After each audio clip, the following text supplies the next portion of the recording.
Earnestly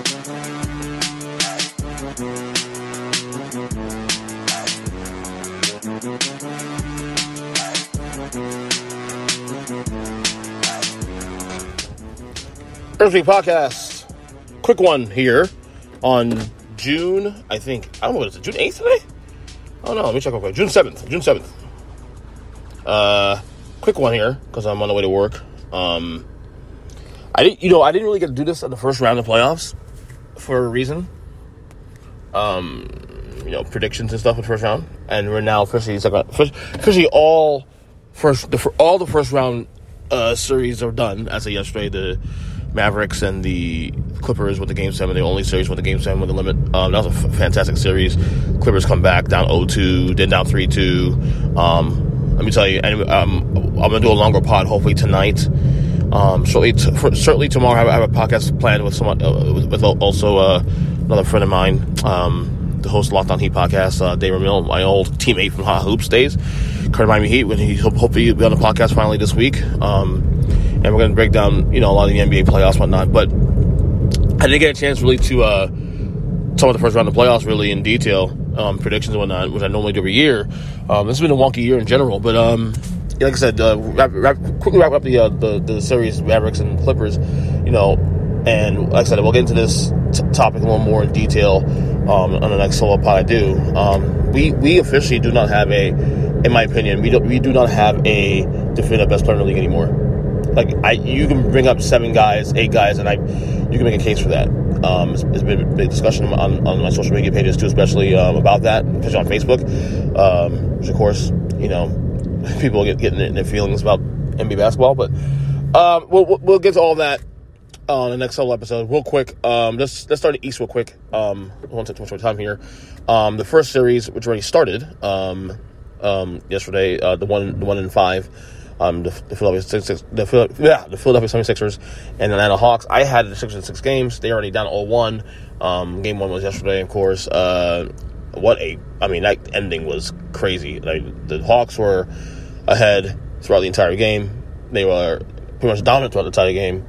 And then Philadelphia made it close late, and it got a little very uncomfortable. Philadelphia's defense stepped up in the last couple minutes of the game, but Atlanta held on. I had Philly in 6 games. This can go 7 though. I think Atlanta is not a team to be playing with. Trae Young's first playoff appearance, and he's really showing out, man. This kid is really showing out in a big way, and I'm really proud of the kid. Big fan of his too, especially. Then you have the 2-3 series. The Brooklyn Nets and the Milwaukee Bucks. I actually had the Bucks in 7 games before it started. Now the series started on Saturday, but the Bucks are down 1-1 already. Brooklyn took the first game, even without James Harden, who played 1 minute in the game. I'm still sticking with my prediction, but man, Kevin Durant looks great. So is Kyrie Irving. And if they get help from like the Joe Harris of the world in that bench, not gonna be a problem.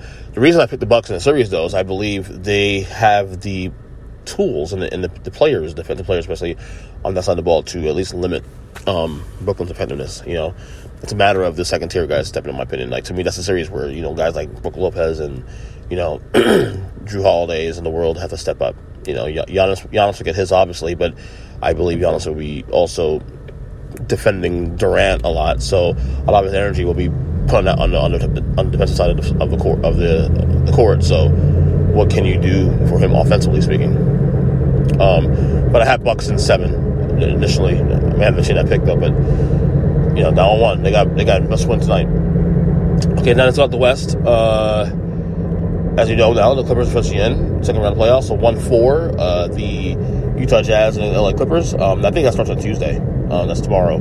I got Clippers winning that in 6 games. I like Utah, and I think they're a good team. I think they can go to the finals if they whatever they play their best and all that. And I know they were down 0-1 against Memphis and they won 4 straight. I don't know. I just these are 2 teams that you want to trust to get it done, but you just it's just you don't know.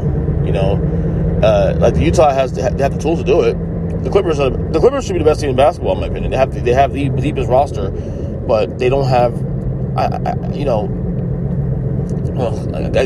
want to say heart. They don't have the focus to trust them. I'm picking Clippers in 6 games because I think they're a talented team. And, you saw Kawhi last couple games, when Kawhi is locked in, that he is that guy. I mean, he saved that series, And I know people are giving Paul George shit. Paul George had actually a really good series. But it's a trust factor. But, if Reggie Jackson, again, who had a great, last couple games against the Mavericks, could continue to step up and be that third, fourth wheel, to help out, PG and Kawhi. I mean, that's all you need. Again, most talented team in the league. They should be here. That's why I got kind of upset yesterday with a lot of Clipper fans on my timeline. Talking crap about first off, this series has been over in 5 games. You should not be in a 7-game series against Luka and Parts. So let's calm down with that. All right. So, but I got Clippers in 6 games regardless. I think they'll figure it out. And then finally, another matchup, which is very intriguing. The 2-3 between the Phoenix Suns and the Denver Nuggets. Of course, the Suns beat the Lakers in the first round. I'm going to take Phoenix in the series as well too. I think, there is the chance that they can rest on the laurels and feel like they already made it by beating the Lakers, but Denver's to be played with. But I think Chris Paul being there, I think Chris Paul is hungry to get to a final. He's the NBA Final Four. So obviously there's that want and that need and that hunger to get there. And I think as long as he stays healthy, obviously he got banged up in the first round, but he managed to finish the series off pretty well. Then Booker went off in Game 6. If Phoenix can continue to do what they did against the Lakers, they should win the series. And I would say Phoenix in 7. But I think Denver is definitely, even without Jamal Murray, they're still a problem. Michael Porter Jr. is definitely showing us finally what he can be, as a young player, and of course Jokic, who will probably be the MVP this year. How good he is. But I like Phoenix here. I think Devin Booker has arrived. I think Chris Paul's leadership, and then the moving parts of Phoenix have stepped up, in a big way. So give me Phoenix in 7 games in a 7-game classic. So there you go. Once again, I got Bucks in 7, which is we'll see how it happens tonight. I got Sixers in 6. Which again they're down 0-1, so we'll see how that plays out. And then I have, of course, series. I have Clippers in 6, and I have Phoenix in 7 games. So there is your predictions for the second round playoffs. Look out for more podcasts coming in the coming days. I'm hoping to do another one tonight, actually, a longer one. So till then, love you guys. Take care and see ya.